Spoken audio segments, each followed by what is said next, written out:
আমাদের পূর্বে যারা ছিল ওরাও আজকে দুনিয়াতে নাই, আমরাও একদিন থাকবো না, আমরাও চলে যাব। কিন্তু বাবার বিষয় চলে তো যাব, কার কাছে যাব? যিনি নিয়ে আসছেন ওনার কাছেই যাব। কত বাইপাস হওয়ার সুযোগ নাইলে কবির এই ছন্দ কোনোদিন হতো না। যদিও নাকি পালাও তুমি আকাশেতে লাগিয়ে সিঁড়ি, আকাশেতে সিঁড়ি লাগায়া পালাইলেও চলবে না। এই জন্য আল্লাহ মানুষকে বুঝাইতে চেষ্টা করছেন, আইনাল মাফার, তুমি ভাববে তো ভাববে কোথায়? ইল্লা বি সুলতান, আমার রাজত্বের বাহিরে? তো বলছে কখনো না, যেখানে যাবে ওইখানেই আমার রাজত্ব। আরেকটা কথা বুঝাইতে চেয়েছেন আল্লাহ, উয়া মা কুম আইনা মা কুনতুম, যেখানে যাবে ওইখানে আমি সঙ্গে থাকবো। আল্লাহকে যদি জিজ্ঞাসা করি আপনার আমার মাঝে দূরত্ব কতটুকু হবে, তা আল্লাহ বলে আকরাবু মিন হাবলিল ওয়ারিদ, তোমার রগের চেয়েও কাছে থেকে তোমার সঙ্গে থাকবে। বিদায় ফাঁকি দেওয়া যাবে না, চলে যেতে হবে। বাবার বিষয় হলো, দুনিয়ায় আমরা মানুষকে হাজারো ভাবে মূল্যায়ন করি, হাজারো পন্থা আছে। মানুষকে মূল্যায়নের হাজারো পন্থা আছে, হাজারো পদ্ধতি আছে, হাজারো বিধি আছে, হাজারো বিধান আছে, হাজারো ভাবে আমরা মানুষকে মূল্যায়ন করি। কিন্তু আমার প্রশ্ন হলো, আমরা যে চলে যাব, আল্লাহ আমাদেরকে মূল্যায়ন করবেন তো কোন জিনিসের মাধ্যমে করবেন? প্রথম হলো এটা বাবার বিষয়, যে মালিক আমাকে কিভাবে মূল্যায়ন করবেন। আমি দুনিয়ার মূল্যায়নের কথা বলতেছিলাম। দুনিয়া আপনি কত বড় সেলিব্রিটি এটা আমার বিষয় না, আপনি কত বড় সিঙ্গার এটা আমার বিষয় না, এটা আমার বিষয় না। আপনি কত বড় অ্যাঙ্কার এটা আমার বিষয় না। দুনিয়ায় কত বড় ব্যক্তিত্ব এটা আমার বিষয় না, এটা আমার আলোচনারও বিষয় না, না ভাবার বিষয় না, আলোচনার বিষয়। কসম খোদার, দুনিয়ার কোনো বস্তু নিয়ে ভাবা আমাদের বিষয় না, বিশেষ করে আমার বিষয় না। কে কি ভাবে আমি জানি না, আমার এটা বিষয় না। আমার বিষয় হলো আপনাদেরকে বুঝানো যে আমরা চলে যাব। আমার সৃষ্টিকর্তা মালিক, যিনি আমাকে এত সুন্দরভাবে সাজাইলেন, কেন আমার হাতে সময় কম, এই জন্য আমি লম্বা করতে পারবো না, বড় সময় কম। আপনাদের এইখানের পরে আমাকে আরেক জায়গায় পাড়ি জমাইতে হবে রাত্রে। পকেটে আমার টিকিট রাখা আছে, সময় লম্বা দিতে পারবো না। কিন্তু শর্টে আমি বুঝাইতে চাইতেছি, বিবেকের পর্দা খুলতে চাইতেছি, কুয়াশাকে দূর করতে চাইতেছি। মাথার ভিতরে যে জিনিস আছে, যেটা আল্লাহই বুঝাইছেন, ইবনা আদম লা তাফরাহ বিদুনিয়াইকা, দুনিয়ার নিশা যেটা আমাদের মাথায় ঢুকে গেছে, আমি ওইটাকে একটু সরাইতে চাইতেছি। যুবক যৌবন পাওয়ার পরে যেই ভাব তার ভিতরে চলে আসছে, ওই ভাবের দরজাটাকে আমি সরাইতে চাইতেছি। এই জন্যই বুঝাইতে চাইতেছি, আর এই জন্য চাইতেছি আমি বাংলাদেশের এখন সর্ব জায়গায় যাই। কেউ ভাবতে পারে যে আপনি এই রাস্তায় কেন আসলেন, আপনি তো এই রাস্তার লোক ছিলেন না। হ্যাঁ, সত্য এটাই। আমি সারা দুনিয়া দাওয়াত ও তাবলীগের নিসবতে করছি, যতটুকু করছি, কিন্তু এই রাস্তায় কেন আসলাম, এটারই একটা ছোট জবাব দিতে চাই। কেন বাংলাদেশের মানুষ যেন আমার গলায় রশি না দিতে পারে, যে তুমি আফ্রিকার জঙ্গলেও বুঝাইছ, সাহারার মরুভূমিতেও বুঝাইছ। কেন আমার সাহারা মরুভূমি তো আমার সফর হয়েছে, আফ্রিকার বিশাল বিশাল জঙ্গল প্রাপ্ত দেশও সফর হয়েছে, 7 মহাদেশে ঘুরছ। দুনিয়ার কোনো উন্নত দেশ নাই যেখানে তুমি না গেছ, কিন্তু আমাদেরকে বোঝাও নাই। বিদায় আমি রাস্তায় এই জন্য আসছি যে আমি বাংলাদেশের প্রত্যন্ত অঞ্চলেও যাব। এক ময়দানে আমি মানুষকে বুঝাইছি, কিন্তু ওইখানে এতগুলা মানুষ, এতগুলা চেহারা, এরকম শ্রেণীর লোক ওইখানে পাই নাই, একটা বিশেষ সম্প্রদায়কে পাইছি। বিদায় আজকে আমি চাই বাংলাদেশের মানুষ যেন কিয়ামতের দিন আমার গলায় রশি না দিতে পারে, যুবক যেন রশি না দিতে পারে। এই জন্য পায়ে হাত রেখে আমি বুঝাইতে রাজি। কোনো মা বোন যেন আমাকে কিয়ামতের দিন আমার বিরুদ্ধে কমপ্লেন না করতে পারে। এই জন্য আমার বোঝানোর ভঙ্গি ভিন্ন, আমার কথার স্টাইলই ভিন্ন। রাগ হয় না, কেউ অহংকারী মনে করে না, এই জন্য আমি নামছি, নাহলে এটা আমার রাস্তা ছিল না। এটা আমি আমার এলাকার মানুষকে, যদিও সবসময় কথা পৌঁছানো সম্ভব হয় না, এরকম পরিবেশও হয় না, শোনানোও যায় না, আমি সবার পায়ে হাত রেখা বলবো, আসেন না একটু ভাবি।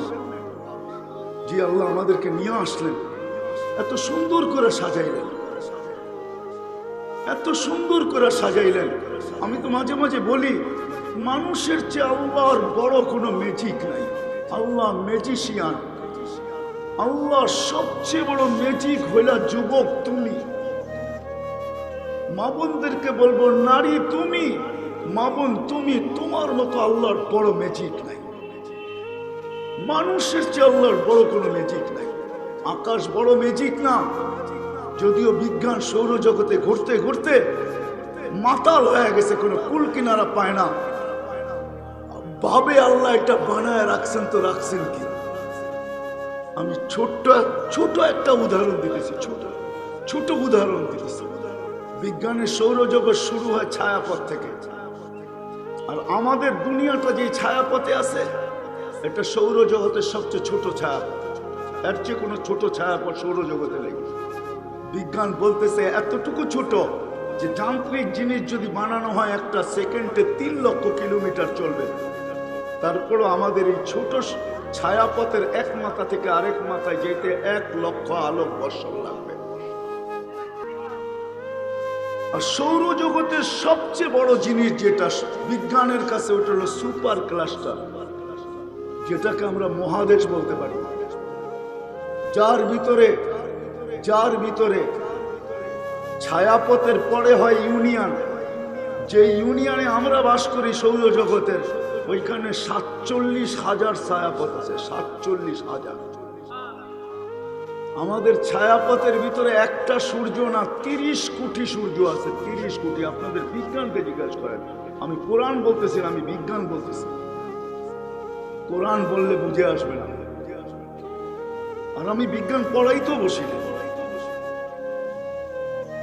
বিজ্ঞান পড়াইতেও বসি না। এই বিশাল বিশাল সৃষ্টি আল্লাহর ম্যাজিক না। মানুষ আমরা আল্লাহর সবচেয়ে বড় ম্যাজিক। যুবক তোমার যৌবন বড় ম্যাজিক, নারীর নারীত্ব বড় ম্যাজিক, পুরুষের পুরুষত্ব বড় ম্যাজিক। মানুষ আল্লাহর সবচেয়ে বড় ম্যাজিক। ছোট একটা চোখে 30 কোটি ক্যামেরা, না 26 কোটি, 2 চোখে 26 কোটি, ছোট একটা চোখে 13 কোটি ক্যামেরা। যদি বালুর কণা সমান একটা ক্যামেরা হয়, 13 কোটি বালুর কণা একত্রিত করেন, দেখেন কত বড় হয়। এর চেয়ে বড় ম্যাজিক পাবেন তো পাবেন কি? তারপরও দেখার কোনো উপাদান নাই এখানে। ক্যামেরা আছে বটে, কিন্তু দেখার মতো কোনো উপাদান নাই। আল্লাহ দেখায় তো ম্যাজিক দিয়া দেখায়, যেটাকে কুদরত বলে ম্যাজিক। আপনি ম্যাজিকের মাধ্যমে দেখেন, শোনার কোনো উপাদান নাই। আপনি শোনেন তো ম্যাজিকের মাধ্যমে শোনেন। আমি বলি, বলার কোনো উপাদান নাই, এটা ম্যাজিকের মাধ্যমে বলি। যেটাকে কুদরতকে আমি ম্যাজিক বললাম, আমরা ম্যাজিকের মাধ্যমে বলি। মানুষ সবচেয়ে বড় আল্লাহর ম্যাজিক। সাজাইছেন, নিজেই ভালোবাসায় পড়া গেছে, সবকিছু মানুষকে উঠায় দিছে। ওই কথায় আবারও ফিরতে হয় আমাকে, সবকিছু পাওয়ার পরে হারায় যাওয়া উচিত ছিল না। যেটা আল্লাহ নিজেই আক্ষেপের সাথে বলেন, তোকে বিমুখ করলো তো কেল্লো কে, আমা কুনতা মা মাহিনা মা গাররাকা আননি। তোকে আমার থেকে বিমুখ করলো তো করলো কে, আমা কুনতা মা মাহিনা। তুই নিকৃষ্ট একটা পানির ফোঁটা ছিলি না। ফমান জাআলাকা দামা, তোকে ম্যাজিকের মাধ্যমে রক্তে রূপান্তরিত করলো তো করলো কে। ফমান জাআলাকা মুদগা, তোকে রক্তপিণ্ড করলো তো করলো কে। ফমান জাআলাকা ইদামা, তোর কঙ্কালটা তৈরি করলো তো করলো কে। ওমান কাসা আলাইহি লাহমা, এত সুন্দরভাবে নিখুঁতভাবে গোশত আর চামড়ার আবরণ চড়াইলো তো চড়াইলো কে। যে গোশত আর চামড়ার আবরণ দেখা তুই বিষের বোতল পান করতে দ্বিধা করলি না। মনে হয় বুঝাইতে পারি না, যুবক মনে হয় বোঝে না। যে চামড়ার গোশত আর চামড়া দেখা তুই বিষের বোতল পান করতে দ্বিধা করলি না। তুই নিজের ওড়না গলায় লাগায় ঝুলতে দেরি করলি না, দ্বিধা করলি না। একটা গোশত আর চামড়ার আবরণই তো ছিল না। আল্লাহ বলে এত সুন্দর করে কে সাজাই। আমা কুনতা সাগীরা, তুই কি ছোট ছিলি না? ফামান কাব্বারাক, তোকে বড় করলো তো করলো কে? আমা কুনতা যায়ীফা, তুই দুর্বল ছিলি না? ফামান কাওয়াকা, তোকে শক্তিশালী সুঠামত্ব দিল কে? যুবক, রাস্তায় ভাব নিয়ে চলো, তাই না? তোমার পায়ে হাত রেখা বলে এই যৌবন তোমাকে দিল তো দিল কে? কেন দেওয়া হয়েছিল? তোমাকে বাবার জন্য দেওয়া হয়েছিল যে আমি তো মালিকের কাছে ফিরবো, কিন্তু কোন চেহারা নিয়ে ফিরবো? কোন চেহারা নিয়ে আমি মালিকের কাছে ফিরবো? কোন জিনিস নিয়ে আমি ফিরবো? কোন জিনিসের মাধ্যমে আমি মালিকের কাছে মূল্যায়িত হব? মালিকের কাছে আমি দামি হব? ফিরতে তো হবেই, এতে কোনো সন্দেহ নাই। আর এটাই সত্য, কাম্মিন সাব সাবাকা কাইলাল মউত, কত যুবকই তো যৌবন সহ কবরের কোলে শায়িত আছে না? নাই? কবির কথাই তো সত্য, জমি খা গই নওজোয়ান कैसे कैसे, কত যুবককে তো জমিন ভেনিশ করে দেয়। সত্য এটাই। এই জন্য আল্লাহ বলে তুমি দুর্বল ছিল, সুঠামত্ব কে দিল? কুনতা জাহিলা ফাআল্লামতুক, তুমি আজকে বড় বলো আমি বড় এডুকেটেড, আমি মানি তুমি এডুকেটেড, কিন্তু যদি এডুকেটেডই হইতাম, আমি যদি শিক্ষিতই হইতাম, আল্লাহর কাছে হওয়া উচিত ছিল। বিদ্যা মানুষকে কখনো আল্লাহ থেকে দূরে করে না, দূরে হওয়া উচিত না। আল্লাহ বলে কুনতা জাহিলা ফাআল্লামতুক, তুমি তো অজ্ঞ ছিলে, তোমাকে এডুকেটেড কে বানাইল? রাগ হয় না, পায়ে হাত রেখা বলি শিক্ষিত মানুষগুলা যে কেন হারাইলো আমি বুঝলাম। আমি সারা দিন ভাবি, কিন্তু কোনো সলিউশন পাই না। শিক্ষিত মানুষগুলো কেন হারাইলো? ও তো ওর ঘরেও দেখে দুধের শিশু কোন বিদ্যাবিহীন মার পেটের থেকে আসে, দিন যাইতে থাকে, আল্লাহ তাকে শিক্ষা দিতে থাকে, দিতে দিতে দিতে দিতে দিতে দিতে একদিন বিদ্যার সাগরও রূপান্তরিত করে, সে বিদ্যার সাগরে রূপান্তরিত হয়। উচিত ছিল মালিকের কাছে হওয়া, সে মালিক থেকে দূরে হইল তো হইল কি করে? এই প্রযুক্তি আপনি আমাকে লজিক দিয়ে আপনি আমাকে বুঝাবেন, তো বুঝাবেন কিভাবে বলেন? আল্লাহ বলে তুই দূরে হইলি তো হইলি কি করে? কুনতা মিসকিনা, তুই অসহায় ছিলি, তুই স্বয়ং সম্পূর্ণ, তোকে কে করলো? কে করলো বলেন? কোন প্রযুক্তি স্বয়ং সম্পূর্ণ করছে? প্রযুক্তি যদি স্বয়ং সম্পূর্ণ মানুষকে করতে পারতো, তাহলে দুনিয়াতে কোনো বাওনা থাকতো না। বাওনা চিনেন? কি কি বলে এটাকে? শর্ট, গ্রাম্য ভাষাই বলেন না, বলে না বাবন হয়ে চাঁদের কোণে হাত বাড়াইতে নাই। বাবন বেটে, আমার মনে আছে আমি 6 বার ক্যামেরুন গেছি। 250 কিলোমিটার একটা এরিয়া আছে জঙ্গলে, যেখানে 1.5 মানুষ বাস করে। 1.5 হাত হবে, আমার চেয়ে বেশি না। আমি 6 বারই ওদেরকে দেখছি। ওরা জমিনে বাস করে না, মাচান বান্ধা থাকে। ফ্রান্স ওদেরকে রক্ষণাবেক্ষণ করে, কিন্তু আজ পর্যন্ত একজনকে সভ্য বানাইতে পারে। সারাদিন বড় প্রজেক্টরে দেখায় ওদেরকে সভ্য বানানোর জন্য। বিকাল যখন হয় তো ছোট ছোট দাও আছে ওদের সাথে, বিকাল বেলাগুলো সব ফাইরা ফুরা কাইটা কুটা শেষ করে ফেলে। আমার মনে আছে 5-6 বছর আগে ফ্রান্সের অ্যাঙ্কার আমার কাছ থেকে ইন্টারভিউ নিতে ছিল। 150-200 আমাদের ইস্তেমা আসছিল ক্যামেরুনের। সবার মাথায় পাগড়ি, জুব্বা, মেসওয়াক। এবার বুঝেন 1.5 মানুষটা যখন জুব্বা পরে মাথায় পাগড়ি লাগায়, আবার দাড়িও আছে, আবার মেসোয়া করছে, বড় কেমন দেখা যায়। তো আমাকে অ্যাঙ্কার জিজ্ঞাসা করতেছিল যে তোমরা এদেরকে সভ্য বানাইলে কি করে? তো আমি ওকে আমার ভাষায় বুঝাইতেছিলাম যে পরশ পাথর চিনো? বলছে সেটা আবার কি? আমি বললাম যে শোনো, আমাদের প্রবাদ বাক্য আছে পরশ পাথর, যেটা লোহায় লাগাইলে সোনা হয়ে যায়। তো বলে তোমার কাছ থেকে নতুন শুনলাম। আমি বললাম তোমাদের কাছে পরশ পাথর নাই, আমাদের কাছে আছে, যার কারণে আমরা ওদেরকে সভ্য বানাইতে পারছি। তো খুব আগ্রহের সাথে জিজ্ঞাসা করতেছিল, ও ভাবতেছিল কোনো স্টোন ফেস্টোন হবে, যে এটা আবার কোন স্টোন তোমাদের কাছে? আমি বলতেছিলাম এটা স্টোন না, এটা হলো লা ইলাহা ইল্লাল্লাহ মুহাম্মাদুর রাসূলুল্লাহ।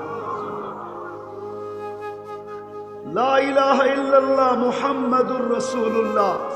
এই পরশ পাথরের ছোঁয়া দিয়ে এগুলাকে আমরা সভ্য বানাইছি।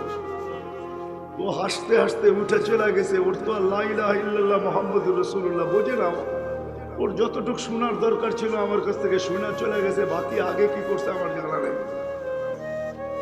তো যেটা বুঝাইতেছিলাম, প্রযুক্তি যদি মানুষকে বড় করতে পারতো তাহলে দুনিয়াতে শর্ট মানুষ থাকতো না। আজ পর্যন্ত প্রযুক্তি কাউকে বড় করতে পারে না। মার পেটের থেকে যে প্রতিবন্ধী হয়ে আসে, দুনিয়াতে কোনো প্রযুক্তি আসে নাই যে ওটাকে ঠিক করে দেবে। আমি আঙ্গুল দিয়ে দেখাইতে চাই না আপনাকে, আমি বাংলাদেশে বহুতকে দেখাইতে পারি যারা মার পেটের থেকে প্রতিবন্ধী হয়ে আসছে। টাকার পাহাড় আছে, শুধু পাহাড় না, টাকা দিলে পাহাড় পর্যন্ত দোষা যেতে পারে, কিন্তু ওই প্রযুক্তির মাধ্যমে ওই প্রতিবন্ধতা দূর করার পর এখন পর্যন্ত প্রযুক্তি আসে না, কিয়ামতের সকাল পর্যন্ত আসবে না। বিশ্বাস হয়? আপনাকে পূর্ণতা দিল তো দিল কে? আল্লাহ এই জন্য অভিযোগ করে, মা গাররাকা বিরাব্বিকাল কারীম, মানুষ তোকে আমার থেকে বিমুখ করে। এই জন্য আসেন, প্রথম ভাবনা আমার যেটা আপনাদেরকে দিতে চাই, বাবা উচিত। সবাই চলে গেছে, আমরাও যাব, কিন্তু কিনিয়া গেলে মালিকের কাছে পরিচিত হবে। যুবক, কিনিয়া গেলে মালিক আমাকে চিনবে। দুনিয়ায় পরিচয় পরিচিতির হাজারো পন্থা আছে, এটা আমি মানি। আমি বিরোধিতা করতেছি না, কাঠ দিয়া কাঠ পিটায়ও পরিচিত হওয়া যায়। যুবকরা বুঝবে, কাঠ দিয়া কাঠ পিটানো, বুড়ারা বুঝবে না। কাঠ দিয়া কাঠ পিটানো বোঝেন? হ্যাঁ, ক্রিকেটের ব্যাটটাও কাঠের, বলটাও কাঠের, ওটার উপরে চামড়া পেঁচানো থাকে। এতটুকু বুঝেন না যে আমি কিছু বুঝি না। ওটাও কাঠের, ওটার উপরে চামড়া লাগানো থাকে, চামড়া দিয়ে ওটাকে, ওটা দিয়ে পিঠেও সারা দুনিয়ায় প্রসিদ্ধ হওয়া যায়, পরিচিত হওয়া যায়। আমার প্রশ্ন এটা না, বা ব্যঙ্গও করতে চাই না, আমি বুঝানোর জন্য নিয়ে আসতে চাই। আমি আমার সমাজের যুবকের ব্রেন ওয়াশ করতে চাই, আবার অন্য দিকেও নিতে চাই না। আমি তো আমার মালিকের পাগল বানাইতে চাই, আমি তো আমার রসুলের আশিক বানাইতে চাই। আমি তো যুবকের যৌবনের মূল্যায়ন দিতে চাই। যুবক বুঝুক তার দাম কত, নারী বুঝুক নারীত্বের দাম কত। সারা জগতে একজন পুরুষ আছে যে 8 জান্নাতের 8 দরজা দিয়ে যাওয়ার অধিকার রাখে। একজন পুরুষ, পুরুষ জগতে একজন পুরুষ, দ্বিতীয় কোনো পুরুষ নেই। সে হলো আবু বকর সিদ্দিক রাদিয়াল্লাহু তাআলা। আর নারী জগতের প্রত্যেকটা নারী, এমনকি আমার ঘরে যে কাজ করে, আমার ঘরে যে ঝাড়ু পোছার কাজ করে, এমনকি আমাদের রাস্তাগুলা যে মা বোনরা পরিষ্কার করে, সকালে উঠলে দেখি কখনো রাত্র 3টায় আসি, 4টায় আসি, 5টায় ঢাকা ঢুকি, তখন দেখি সুবে সাদেকের সময় নেমে যায়, রাস্তা পরিষ্কার শুরু হয়ে যায়। ওই মা বোনও যদি ইচ্ছা করে, তাহলে সেও জান্নাতের 8 দরজা দিয়ে ঢুকার অধিকার রাখে। নাইলে আল্লাহ রাসূল হাদিস কোনোদিন বসতেন না, ফালি তাদখুলিল জান্নাতা মিন আইয়ি আবওয়াবিল জান্নাতি শাআ, জান্নাতের যেই দরজা দিয়ে মনে চায় তুমি ঢুকতে পারবে।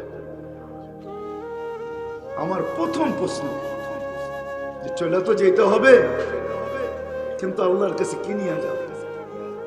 কি নিয়ে গেলে আল্লাহ আমাকে মূল্যায়িত করবে? কোন জিনিস নিয়ে? আর দ্বিতীয় আমার কথা মেরে আসিস, দুনিয়ায় মাপার স্কেল হাজারো আছে, প্রত্যেক জিনিসকে মাপার ভিন্ন ভিন্ন স্কেল, ভিন্ন ভিন্ন মাপকাঠি। কোন জিনিস ফিতা দিয়া মাপা হয়, কোন জিনিস মিটার দিয়া মাপা হয়, কোন জিনিস স্কেল দিয়া মাপা হয়, কখনো নর্মাল স্কেল, কখনো ডিজিটাল স্কেল। আমাদের তালতলা মার্কেটে চলে যায়, এখানে সোনার দোকান আছে, যা দেখবেন ওদের কাছেও স্কেল আছে, কিন্তু সমস্ত স্কেলের মতো ওদের স্কেলগুলা ওপেন না, চতুর্দিকে কাঁচ দিয়ে আবদ্ধ করা, আবার সামনের গেটটাও কাঁচ দিয়ে আবদ্ধ করা। স্কেলের উপরে সোনার জিনিস রাইখা গেটটাকে অফ করে তারপরে সুইচ অন করে, এর আগে অন করে না। ওরা জানে এটার ভিতরে যদি বাতাস ঢুকে তাহলে হইতে পারে আমি লাভবান হব, ক্রেতা লস হবে, অথবা ক্রেতা লাভবান হবে, মালিক লস হবে। ওদেরও ডিজিটাল, সবজি মাপে এটাও ডিজিটাল, কিন্তু পার্থক্য আছে। শেষ কথা, কেননা দর্শে বুখারি ছিল আজকে, আমার কথা বলা উচিত ছিল না, কেন হযরত মাওলানা মাহমুদুল হাসান সাহেব মাদ্দাজিল্লুহুল আলী বাংলাদেশের সবচেয়ে বড় মুরব্বী, বর্তমানে আলেম ওলামাদের সবচেয়ে বড় মুরব্বী। মানুষ সাদাসিধা, কিন্তু কখনো সাদাসিধা মানুষও, সাদাসিধা লেবাসে বহুত বড় বড় মানুষও থাকে, ঠিক না? হ্যাঁ, কি বলেন? সিভিল বেশে বহুত বড় বড় লোকও থাকে, আইডি বাহির করলে বোঝা যায় উনি কত বড়, কিন্তু বেশভূষা কিন্তু সিভিল, ঠিক না? মনে হয় বুঝাইতে পারি না। হ্যাঁ, হযরত মাওলানা মাহমুদুল হাসান মাদ্দাজিল্লুহুল আলী এরকম এক ব্যক্তিত্ব, ওনার পরে আর আমার প্রয়োজন ছিল না। কিন্তু খতমে বুখারী শেষ কথা এটাই বুঝাইতে চাইতেছিলাম যে দুনিয়াতে মাপকাঠির হাজারো পদ্ধতি আছে।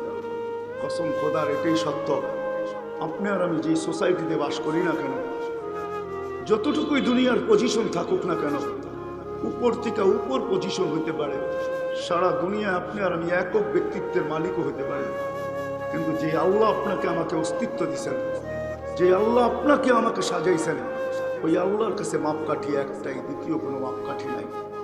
আল্লাহ আপনাকে আমাকে আমলের স্কেল দিয়া মাপবে, ওই স্কেল কোনো নর্মাল স্কেল না, ওটা হলো শুধু ডিজিটাল না, সুপার ডিজিটাল স্কেল দিয়ে আল্লাহ মাপবে। সুপার, কোরআন এটাই বুঝাইতে চাইছে, ওয়ানাদাউ মাওয়াজিনাল কিসতা লিয়াউমিল কিয়ামা। ও মানুষ, আসতেছে দিন, তুই হাজারো ভাবে মাপিস, হাজারো ভাবে মাপিস। আমরা কিন্তু একজন আরেকজনকে মাপি, হ্যাঁ হ্যাঁ, সবাই সবাইকে মাপে, কিন্তু মাপার মাপকাঠি সবার কাছে ভিন্ন ভিন্ন। আল্লাহর কাছে মাপকাঠি একটাই। আপনি আর আমি দুনিয়ার একক ব্যক্তিত্বের মালিক হই, আর যেই কোনো সোসাইটিতে থাকি না কেন, যেই কোনো দেশেই থাকি না কেন, যত বড় পদের মালিকই হই না কেন, যেই কোনো পেশায় পেশাজীবী হই না কেন, গরিব থেকে গরিব হই না কেন, ধনী থেকে ধনী হই না কেন, কসম খোদা, যুবক হোক আর নারী হোক, আল্লাহ আমাদের সবাইকে আমলের স্কেল দিয়ে মাপবে, আমলের স্কেল। এই জন্য ইমাম বুখারীর প্রথম হাদিসও আমলের, শেষ হাদিসও আমলের। প্রথমটা শুরু করছেন ইন্নামাল আমালু বিন্নিয়াত থেকে, শেষ হাদিসের তো আমলের কথাই বুঝাইছেন, কিন্তু মধ্যখানে এতটুকু মানুষকে বুঝাইতে চেষ্টা করছেন, মানুষ আজকে তোমাকে যেই কোনো পাল্লায় মাপা হোক তাতে কিছু আসে যায় না। তোমাকে আজকে দুনিয়াওয়ালারা কোন পাল্লায় মাপে এটা আমাদের বিষয় না। আল্লাহ যেন চিৎকার দিয়া বুঝাইতে চাইতেছেন, এটা আমার বিষয় না, তোমাকে আমি মাপবো আমলের পাল্লা দিয়া। আর তোমাদের মতো ডিজিটাল পাল্লা হবে না, ওটা সুপার ডিজিটাল পাল্লা হবে। এই জন্য নারী হোক পুরুষ হোক, যুবক হোক আর বৃদ্ধ হোক, শেষ কথায় চলে আসছি, আসেন একটু ভাবি, আল্লাহ কিন্তু আমাদেরকে আমল দিয়া মাপবে, অন্য দুনিয়ার কোনো বস্তু দিয়া মাপবে না।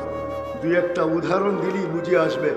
যদি বস্তু দিয়া মাপতেন, যদি মাপতেন, তাহলে দুনিয়ার মাপার মতো বড় ব্যক্তিত্ব ছিলেন। একটা উদাহরণ দিয়া দেখাই, আল্লাহ রসুলের রক্ত পান করছেন এক সাহাবী, তাও শিঙা দেওয়ার পরে পচা রক্ত ছিল, দূষিত রক্ত, হাতে উঠায় দিয়েছেন আর বলছেন যাও নিক্ষেপ করে আসো বাহিরে। যখন ফিরে আসছে তো জিজ্ঞাসা করছে কি করছিস, কোথায় নিক্ষেপ করলে? তো হাসতেছে আর বলতেছে ইয়া রাসূলুল্লাহ নিক্ষেপ করছি। বলছে কোথায়? বলছে পেটে। আল্লাহ রসুল জিজ্ঞাসা করছে পেটে? বলছে বাহিরে নিয়ে গেছি বটে, কিন্তু যখন খুলছি সুগ্রাণ ছাড়া কিছু ছিল না। মনকে মানাইতে পারতেছিলাম না যে নিক্ষেপ করব না, করব কি, হুকুম তো নিক্ষেপ করা, মন মানতে ছিল না। জিহ্বা বহুত অগোচরেই কখন যে চেটা ফেলছে এটাও জানে না। আল্লাহ রসুল বলতেছে জাহান্নাম, তোর শরীর জাহান্নামের উপরে হারাম। হায় হায় হায়, যদি পচা দূষিত রক্ত চাটার দ্বারা শরীর জাহান্নামের উপরে হারাম হয়, তো লজিকলি যুক্তিগত কথা, আবু তালেবের শিরায় উপশিরায় তো মোহাম্মদুর রাসূলুল্লাহর রক্ত ছিলেন, রক্তের সম্পর্ক। তার শরীর কেন জাহান্নামের উপরে হারাম হলো না? কেন হলো না? আমাকে যুক্তি দিয়া বুঝান, যুক্তি দিয়া বুঝান। কেন আল্লাহ যে স্কেল দিয়া মাপেন, পাল্লা দিয়া, যে সুপার স্কেল, ডিজিটাল স্কেল দিয়া মাপেন, ওই মাপে সে আসে না। এই জন্যই আল্লাহ তাকে মূল্যায়ন করে। সত্য তো? হ্যাঁ। অথচ আল্লাহর রসুলের, আল্লাহর রসুলের এটা তো আজীব। আরেকটা শুনলে হয়তো ওলামাও আজীব হবে, বলবে কোত্থেকে বাহির করছেন। আমার যে দেবে কিন্তু সনদ আছে। আল্লাহ রসুল রাত্রে পেশাব করছেন। উম্মে আয়মান পিপাসার, আল্লাহ রসুলের কৃতদাসী ছিল। পিপাসিত অবস্থায় গরমের দিন বুক ফাটা পিপাসা নিয়ে উঠছেন। সামনে ওই দিনে অন্ধকার যুগ ছিল, রাত্র। আল্লাহ রসুলের জন্য সবসময় বাহির হওয়ার সুযোগও ছিল না। তো সামনে বর্তন দেখছেন আর পানিতে ভরা, নাকের কাছে নিছেন, কোনো দুর্গন্ধ অনুভব হয় নাই, বরং সুগ্রাণী অনুভব হয়েছে। সকালে আল্লাহ রসুল বলছে, আহরি কি উম্মে আইমান, উম্মে আইমান বাহিরে নিক্ষেপ করে আসো। বলছে, ইয়া রসুল আল্লাহ, ভুলে তো রাত্রে খায়া ফেলছে, পান করে ফেলছে। আল্লাহ রসুল বলছে, মৌত পর্যন্ত তোর কাছে আর খিদা আসবে না। আসলে মৃত্যু পর্যন্ত তার কাছে আর খিদা আসে না। আরেক রেওয়ায়াতে আছে, এই শরীর জাহান্নামে যাবে না। মুস্তাদরেকে হাকিমের রেওয়ায়াত আছে, হাসানুন সহিহ, কোনো জয়ীফ হাদিস না। অনেক ওলামায়ে কেরাম শুনা বলে, আপনি এটা কোত্থেকে বলেন? অনেকজনই কিন্তু আঙ্গুলে উঠে দিয়েছে। হ্যাঁ, মুজিজাতুর রাসূল পড়া দেখলে দেখা যাবে, কিতাবের নাম বলে দিয়ে দিলাম, মুজিজাতুর রাসূলে আছে, সব লেখা আছে ওইখানে। তো যদি আল্লাহর রসুলের পেশাব গুলি পান করার দ্বারা উম্মে হারামের এই উপকার হয়, কৃতদাসীর, তো আবু তালেবের শিরায়, উপশিরায় তো আল্লাহর রসুলের রক্ত চলতেছিল, সে উপকৃত হলো না কেন? আল্লাহর রসুলকে কাছের থেকে দেখলে ভাগ্য খোলে। মানুষ না, মানুষের তো খোলে, খোলেই বৃক্ষের পর্যন্ত খোলে, বৃক্ষের। আল্লাহ রসুল ঘুমানো ছিলেন। যুবক, তোমাদের পায়ে হাত শুধু শুধু আমি ধরি না, আল্লাহ রসুল ঘুমন্ত ছিলেন। তো জাবের রাদিয়াল্লাহু তাআলা আনহু বসা ছিলেন, তো দেখতেছেন মানুষের মতো একটা বিরাট শাখা প্রশাখাওয়ালা গাছ এইদিকে আসতেছে। আল্লাহ রসুলের মাথার কাছে এসে দীর্ঘক্ষণ দাঁড়ায় ছিলেন। আবার মানুষের মতো হাঁটতে হাঁটতে যে লেগে গেছেন, বুঝাই যায় না যে উঠছিল আবার ফিরে আসছে। আল্লাহ রসুল যখন ঘুমের থেকে উঠছেন, তো হাসতে হাসতে বলতেছিলেন, ইয়া রাসূলুল্লাহ, দেখলাম তো দেখলাম কি? বলে কি? বলে গাছ মানুষের মতো আসলো, দীর্ঘক্ষণ দাঁড়াইলো, আবার চলে গেল। আল্লাহ রসুল মুস্কি হাসি দিয়া বলতেছিলেন, ও আমাকে দূর থেকে দেখতেছিল, ওর মন ভরতে ছিল না। ও আল্লাহর কাছে অনুরোধ করছে, মালিক দূর থেকে দেখতেছি কিন্তু মন ভরে না, একটু অনুমতি দেওয়া যায় না, একটু মাথার কাছে দাঁড়ায় দেখি। হায় হায়, আবু তালেবের ভাগ্য খোলে নাই। তদ্রুপ আরেকটা কথা মনে উঠলো, যুবক, যার কাছে আমার আওয়াজ যায়, আমরা সারাদিন স্টাইল তালাশ করতে থাকি, স্টাইল, ঠিক না? কি যুবকরা বেশি তালাশ করে, ঠিক না? স্টাইল বুঝো তো? সারাদিন নেটে তালাশ করতে থাকে, কার স্টাইলে চুল কাটা যায়, কার স্টাইলে চলা যায়, কার অঙ্গি ভঙ্গি নেওয়া যায়। হায় যুবক, যাকে কাছের থেকে দেখলে ভাগ্য খোলে, আর ওই নবীর স্টাইলকে স্টাইল বানাইলে কি খুলবে বলো? তোমার বিবেককে প্রশ্ন করে বলো, কি খুলবে? যে রসুলের স্টাইল আল্লাহর কাছে পিলি। তো যেটা বুঝাইতেছিলাম, ইমাম বুখারী এটাই বুঝাইছেন, তোমাকে মাপা হবে আমলের স্কেল দিয়া। ওই আমল নিয়েই মুহাম্মদুর রাসূলুল্লাহ সাল্লাল্লাহু আলাইহি ওয়াসাল্লাম আসছেন, ওই আমল নিয়ে আসছেন, ওই স্টাইল নিয়ে আসছেন, ওই লাইফ স্টাইল নিয়ে আসছেন। হায় হায়, আজকে যে সমাজে আমরা বাস করি, আমরা জানি কার ঘরে কতটুকু সুখ আছে। কেন নাই জানেন? রাগ হয়ে যাবেন বলবো? সুখের মূল মন্ত্রই তো জানি না। সুখী তো সবাই হইতে চাই, হ্যাপিও হইতে চাই, আবার জ্ঞানারও হইতে চাই এই ছোট জীবনটায়। 60-70 বছরের জীবনে হ্যাপিও হইতে চাই, আবার জ্ঞানারও হইতে চাই। কিন্তু একদিনও তো আল্লাহকে জিজ্ঞাসা করলাম না, একা একই বসে একদিনও তো ভাবলাম না, জিজ্ঞাসা তো দূরের কথা, ভাবলাম না যে আমি জ্ঞানার হব তো হব কি কইরা, আমার মালিক কি বলে, যিনি আমাকে অস্তিত্ব দিলেন উনি কি বলে, যিনি আমাকে নিয়ে আসতেন উনি কি বলে, আমার জন্য ওনার কি থিওরি। মানুষ থিওরি ছাড়া জ্ঞানার হতে পারে না, এটা আল্লাহর তৈরি। আমরা নিজের অস্তিত্ব দাতা না, নিজের সৃষ্টিকর্তা নিজে না। কোনোদিন তো প্রশ্ন করলাম, সুখী তো হইতে চাই, কিন্তু মন্ত্র কোথায়? টাকা আসলেই যদি সুখী হইতো তাহলে নিজের পিস্তল নিজের মাথায় কোনোদিন লাগতো না, নিজের টাকার কিনা রশি কোনোদিন নিজের গলায় লাগতো না, লাগানো হইতো না। এখনো নেটে সার্চ দিলে পাবেন 5 থেকে 7 বা 10, 8-9 বছর আগে হবে পন্নী ফ্যামিলির ছেলে, করটিয়া জমিদার পন্নী ফ্যামিলির ছেলে, ধানমন্ডিতে বাসা। যে আজকে হয়তো আমরা দুনিয়াতে, অচিরে একটা দিন আসবে কেউ আমরা দুনিয়াতে থাকবো না, এটা চিরসত্য। তা যদি না হইতো তাহলে প্রতিদিন কবরস্থানগুলা ভরতে থাকতো না। প্রতিদিনই কিন্তু কবরস্থান ভরতেছে, সংখ্যা বাড়তেছে। একদিন দেখা যাবে আমরাও চলে যাব। দুনিয়ায় হাজারো সন্তান জন্ম দিচ্ছেন, লক্ষ কোটি, শত কোটি, হাজার কোটি, কিন্তু আজকে অনেকেই দুনিয়াতে নাই। আমাদের এই অত্র এলাকা অনেক মুরব্বী ছিলেন, ছোটবেলা থেকে দেখতেছি তো, কিন্তু আজকে অনেকেই নেই। যারা এরকম এলাকাটা দেখেও যান না,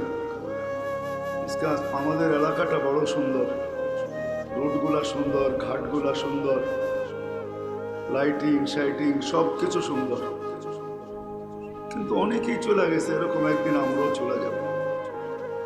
আর এটাই আল্লাহর সিদ্ধান্ত এবং আল্লাহর সিস্টেম এবং আল্লাহর ফয়সালা। না যুবক থাকবে, না বৃদ্ধ থাকবে, না নারী থাকবে, না পুরুষ থাকবে, না শিক্ষিত থাকবে, না অশিক্ষিত থাকবে, না ধনী থাকবে, না গরিব থাকবে। কেউ আমরা একদিন থাকবো না, সবাই আমরা চলে যাব। এই জন্যই কিন্তু প্রতিদিন যদিও নাকি করোনার আপডেট আসে, ছোট একটা সংখ্যা আসে, কিন্তু প্রতিদিন কিন্তু দুনিয়ার থেকে 3 থেকে 4 লক্ষ লোক উঠতে থাকে। 3 থেকে 4 লক্ষ লোক ডেলি দুনিয়ার থেকে ওঠে। একদিন উঠতে উঠতে এটাই হবে, দুনিয়াটা শূন্য হবে, যেমন শূন্য ছিল। যখন মানুষ ছিল না তখন দুনিয়াটা মানুষহীন ছিল। আবার একটা দিন আসবে মানুষহীন হবে, আবার একটা দিন আসবে এই দুনিয়াটাই থাকবে না। যিনি অস্তিত্ব দিয়েছেন উনি সবকিছু অস্তিত্ব শেষ করবেন, নইলে কোরআন আমাদেরকে এই কথা কোনোদিন বুঝাইতেন না। কুল্লু মান আলাইহা ফান, সব কিছু একদিন ধ্বংসলীলায় রূপান্তরিত হবে। ওয়ায়াবকা ওয়াজহু রাব্বিকা যুল জালালি ওয়াল ইকরাম, যিনি চিরদিন ছিলেন উনি চিরদিন থাকবেন, অর্থাৎ আল্লাহই চিরদিন থাকবেন, আমরা চলে যাব। বিদায় আসল কথার দিকে চলে আসি। শুধু চলে গেলে চলবে না, এটা ভাবতে হবে, শিখতে হবে, জানতে হবে। যিনি আমাদেরকে নিয়ে আসছেন উনি, যিনি আমাদেরকে নিয়ে যাবেন, নিয়ে আসছেন উনি, নিয়ে যাবেন উনি। সমগ্র সৃষ্টির আসার পদ্ধতি ভিন্ন, আর আমাদের আসার পদ্ধতিটা ভিন্ন। সমগ্র সৃষ্টিকে আল্লাহ অস্তিত্ব দিয়েছেন মাত্র 6 দিনে, 2টা শব্দ অক্ষর দ্বারা, কুন ফাকান। এর চেয়ে বেশি কিছু আল্লাহ ব্যবহার করেন না। চাই সেটা আমাদের মাথার উপরে বিশাল আকাশ হোক, বা আমাদের মাথার উপরে বিশাল সৌরজগৎ হোক, যেটা নিয়ে বিজ্ঞান সারাদিন ভাবতে ভাবতে কতজনেরই তো চুল চলে গেছে। আবার কতজন কবরও চলে গেছে, কিন্তু কুল কিনারা আজ পর্যন্ত পাওয়া যায় না। আর শুধু আকাশ আর সৌর জগৎটাই যে বড় এমন না, এর চেয়েও বিশাল আছে। 6 দিনের ভিতরে আল্লাহ অস্তিত্ব দিছেন শুধু 2টা অক্ষর দ্বারা, কিন্তু আপনাকে আমাকে অস্তিত্ব দিছেন কুদরতি হাত দ্বারা। অক্ষরের জায়গায় হাত নিয়ে আসছেন। 6 দিনের সময়ের জায়গায় আমাদের প্রত্যেককে অস্তিত্ব দিছেন 10 মাস সময় নিয়ে। সমগ্র সৃষ্টিকে অস্তিত্ব দিছেন। অমিনাল মাই কুল্লু শাইইন হাই। কোরআন বুঝাইতে চায় আমাদেরকে। কোরআন আমাদেরকে, আল্লাহ আমাদেরকে বাধ্য করতে চান না, বুঝাইতে চান। এই জন্য কোরআন আমাদেরকে বুঝায়, বাধ্য করে না। যদি বাধ্য করতেন তাহলে যে আল্লাহ 1 ফোঁটা পানি থেকে মানুষকে অস্তিত্ব দিলেন, মানুষ 24 ঘন্টায় সবচেয়ে বেশি আল্লাহর বিরোধিতা করে। সত্য তো? কি বুঝাইতে পারলাম? যুবক বলেন, নারী বলেন, পুরুষ বলেন, শিক্ষিত বলেন, অশিক্ষিত বলেন, যেই পেশার বলেন, যেই বর্ণের বলেন, যেই ভাষার বলেন, যেই দেশ মহাদেশের বলেন, মানুষ 24 ঘন্টার ভিতরে সবচেয়ে বেশি নাফরমানি করে আল্লাহ। কি বলেন? করি না? করি না? স্বীকারোক্তি দেন। গুনার স্বীকারোক্তি দিলেও কিন্তু গুনাহ মাফ হওয়ার সুযোগ থাকে। আর যখন গুনার স্বীকারোক্তি দেয় না, যে না এটা আমার দোষ না, তাহলে কিন্তু এটার মাফ হওয়ার কোনো সুযোগ থাকে না। এই জন্য গুনাহ কইরা স্বীকারোক্তি দেওয়া, সরি বলা, এটাও কিন্তু গুনাহ মাফ হওয়ার জন্য একটা বিরাট বড় সুযোগ তৈরি করে। এই জন্য 24 ঘন্টায় আমরা সবচেয়ে বেশি আল্লাহর নাফরমানি করি। অথচ আল্লাহ আমাদেরকে বুঝাইতে চান। কথা অন্যদিকে যাওয়ার আগে মনে উঠলো, এই জন্য বলতেছি। দুনিয়ায় সারাদিন মানুষ, আমি বুঝানোর জন্য বলতেছি, সারাদিন আমাদের প্রশাসন অপরাধীকে খুঁজে বেড়ায় যে কোথায় কোন অপরাধ, একে আইনের আওতায় আনা যায় কি করে। কিন্তু রাত্র এখন বাঁচতে চলছে 10:30। আল্লাহ চলে আসছেন প্রথম আকাশে। রাতের 3 ভাগের 1 ভাগ অতিবাহিত হয়ে গেছে। আর আল্লাহ এই মুহূর্তে ডাকতেছেন, হাল মিন মুস্তাগফির ফাগফির আলা, যেটার তর্জমা করলে এমন হয় যে সারা দুনিয়ার মানুষ অপরাধীকে কাঠগড়ায় দাঁড় করানোর জন্য তালাশ করা ফিরে, আর আমি তোকে মাফ করার জন্য ডাইকা ফিরি। আল্লাহ এখন ডাকতেছে মাফ করার জন্য। টানা 5:15 পর্যন্ত, 5:10 পর্যন্ত, মনে হয় আজকে 10 কি 5 সুবে সাদেক হবে আজকে। 7 ঘন্টার থেকে 10 মিনিট কি 15 মিনিট কম, 6.25 ঘন্টা পর্যন্ত আল্লাহ ডাকবেন। দুনিয়ার প্রশাসন তালাশ করে অপরাধীকে ধরার জন্য, আর আমি তোকে ডাকতেছি মাফ করার জন্য। দুনিয়ার প্রশাসন ধরাকে পছন্দ করে, আমি মাফ করাকে পছন্দ করি। দুনিয়ার প্রশাসন ধরায় অভ্যস্ত, আমি মাপে অভ্যস্ত। দুনিয়ার মানুষ শাস্তি দেওয়ায় মজা পায়, আমি মাপে মজা পাই। 24 ঘন্টার ভিতরে আমরা সবচেয়ে বেশি নাফরমানি করি আল্লাহ। অথচ মানুষের সবকিছুর উৎস হইল এই দেহটা, ঠিক না? কি বলেন? বিদ্যা আছেও তো এই দেহটার ভিতরেই আছে না? এটা দেহটার আউট। হ্যাঁ, বুদ্ধি আছে তো কোথায় আছে? এই দেহের ভিতরেই আছে, ঠিক না? মেইন উৎসই হলো দেহটা, ঠিক না? কি বলেন? চাই বিদ্যা হোক, চাই বুদ্ধি হোক, চাই যেটাই হোক, দেহ যদি না থাকে তাহলে কোনো কিছুই নাই, জিরো। হিরুও জিরো, জীবিত মৃত্যু, তাকে লাশ বলা হয়। যেটা বুঝাইতেছিলাম এটা কিন্তু উৎস। আজকে 24 ঘন্টার ভিতরে আমরা সবচেয়ে বেশি নাফরমানি করি আল্লাহ। এই মজলিসে একজনও নাই, বা আমার আওয়াজ যতদূর পর্যন্ত যায় আমার মনে হয় না কাউকে পাওয়া যাবে, নারী হোক আর পুরুষ হোক। ঘুম এটা মৃত্যুর একটা অংশ, নাইলে এই দোয়া কোনোদিন পড়া হতো না। আমুতু আহিয়া, আল্লাহ মরতে চললাম। আহিয়া আরবি শব্দ, সকালে উঠাইলে উঠব, আর যদি না উঠাও তাহলে কিন্তু চির নিদ্রা হয়ে যাবে। সত্য তো? আল্লাহ যদি না উঠাইলেন তার নাম হবে কি? চির নিদ্রা। এই জন্য ঘুমের দোয়াই কিন্তু এটা।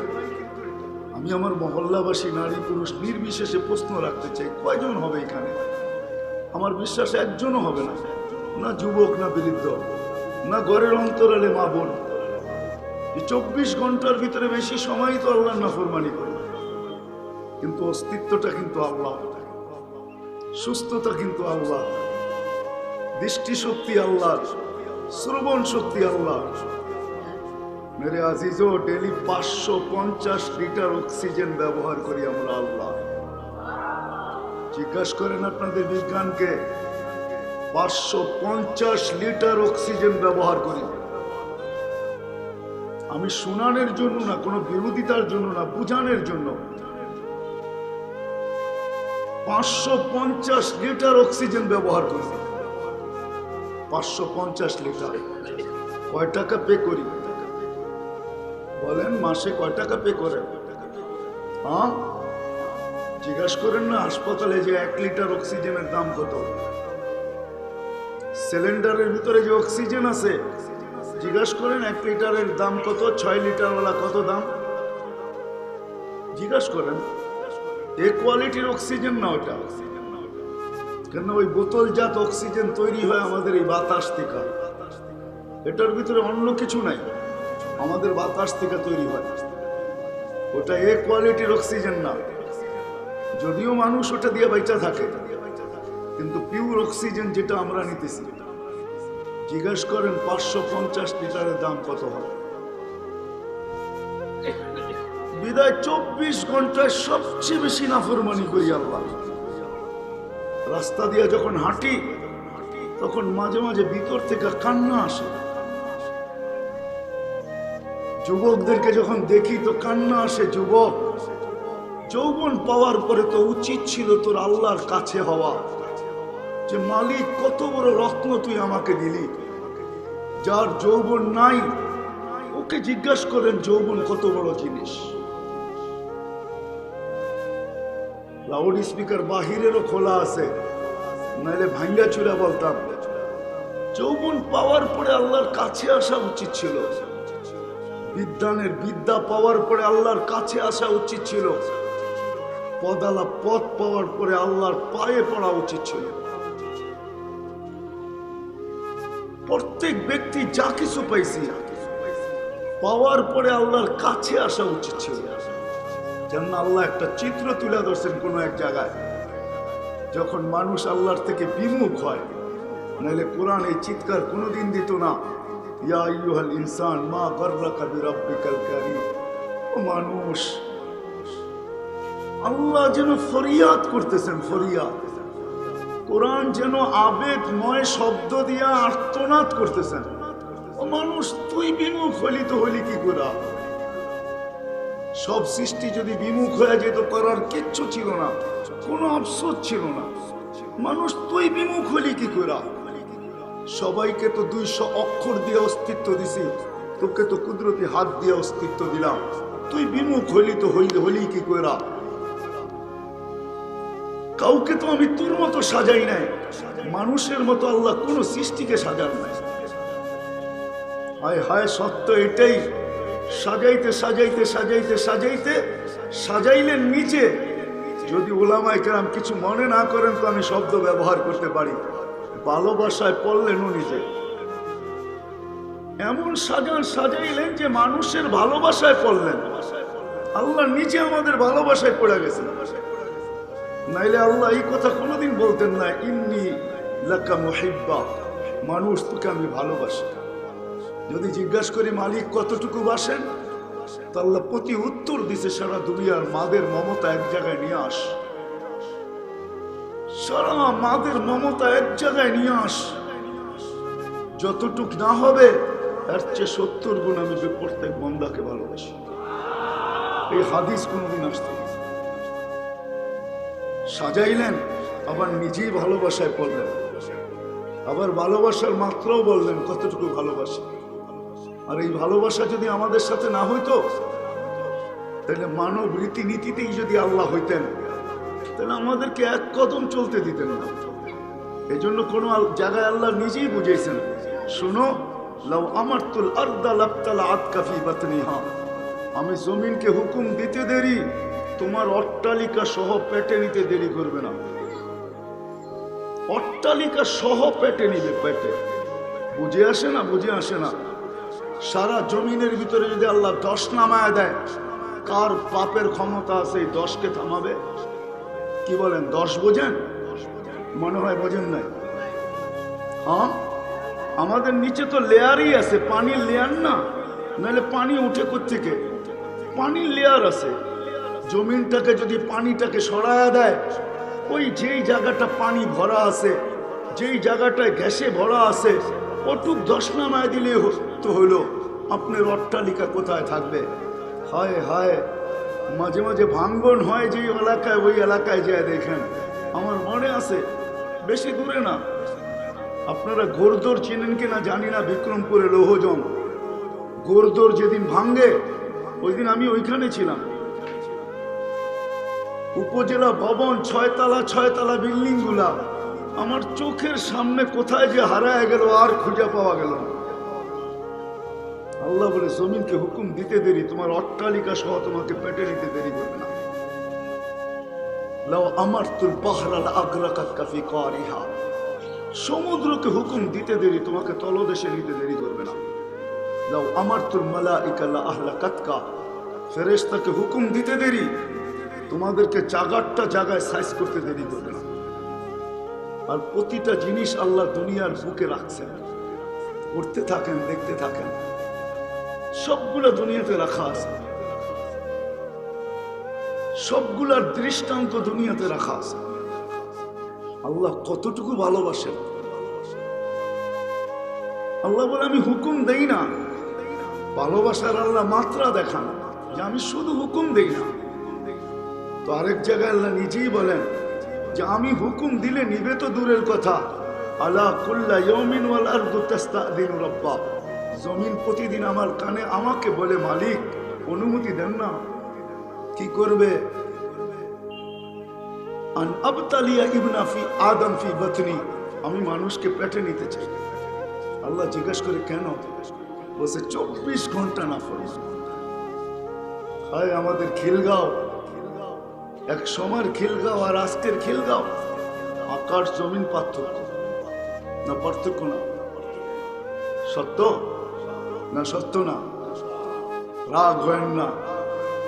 রোড দিয়া যখন হাঁটি তো চোখের পানি ভিতরে ঝরে, বাহিরে ঝরে, দিলটা জ্বলতে থাকে।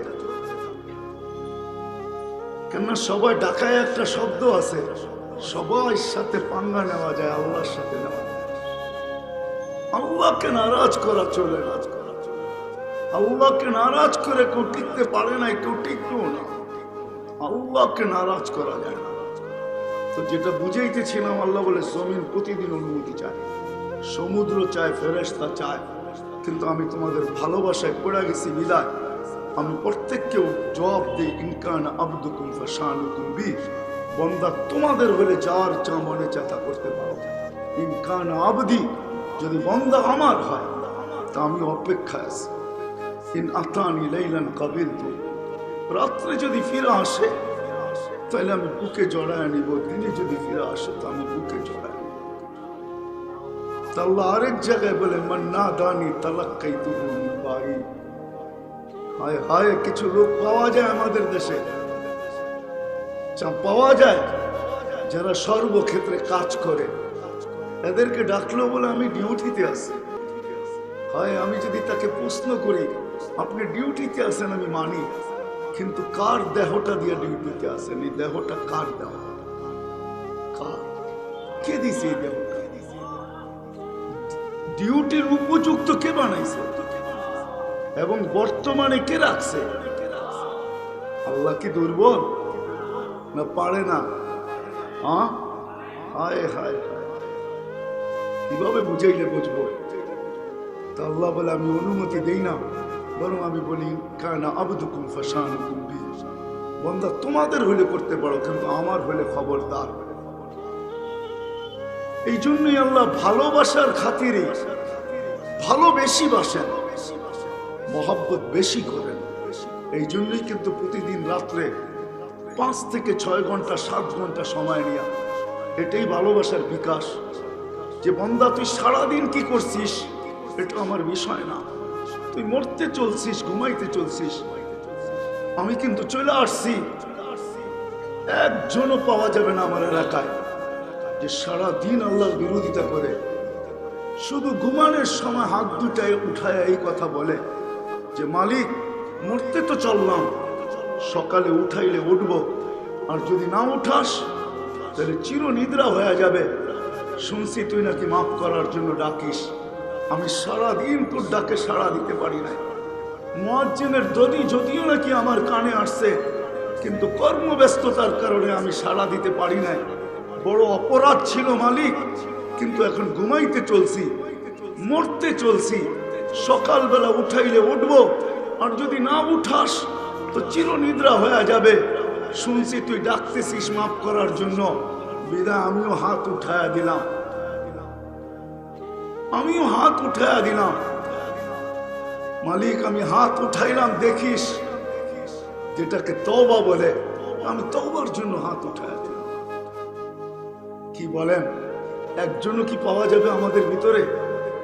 অন্তরালে দূরে যারা আছে তাদের কথা বাদই দিলাম, ডাইনে সামনে যারা আমরা আছি, একজন কি হাত উঠাইতে পারবেন যে বয়স্ক হোক আর যুবক হোক, যে আমি প্রতিদিন ঘুমের সময় কমসে কম সারাদিন যা করি আর না করি, সারাদিন যেইভাবে চলি আর না চলি, শুধু ঘুমানোর সময় আমি হাত দুটা উঠায় বলি। ঢাকার মানুষ তো, শহরের মানুষ তো 11টার আগে কেউ ঘুমায় না।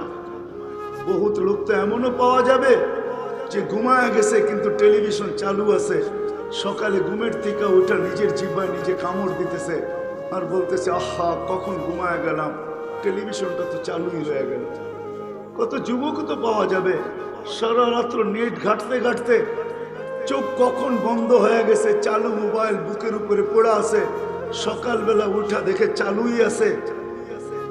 চালু থাকতে থাকতে সারা দিনের জন্য, সারা সপ্তাহের জন্য যে নেট কিনা ছিল ওটা এক রাত্রের ভিতরে বেনিশ হইয়া বিদায় সীমান্তে যে পচা গেছে, আর একটু থাকলে পুরাটাই শেষ হয়ে যেত। এমন কি হয় না? কিন্তু প্রশ্ন আমার, একজন কি আমরা আছি যে ঘুমের আগে আমি হাত দুটা উঠাই এই কথা বলবো যে মালিক সারাদিন যা করছি, কিন্তু ঘুমের আগে তোর সাথে আমি সন্ধি করতে চাই, তোর সাথে সম্পর্ক ঠিক করতে চাই, তোর সামনে আমি হাত জোড় করতে চাই, তোর সামনে আমি তওবা করতে চাই। জানি না আমি ঘুম থেকে উঠবো কি উঠবো না।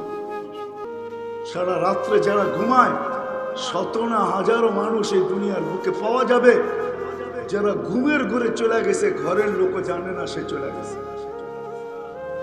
জানতেও 2-4-5 ঘন্টা সময় লাগে। যখন দেখে আর ওঠে না, তখন সজাগ করার জন্য যখন গায়ে হাত রাখে, তখন দেখে চলে গেছে। না ঘটে না? হ্যাঁ সত্য তো। আমি আসল কথায় চলে আসছি।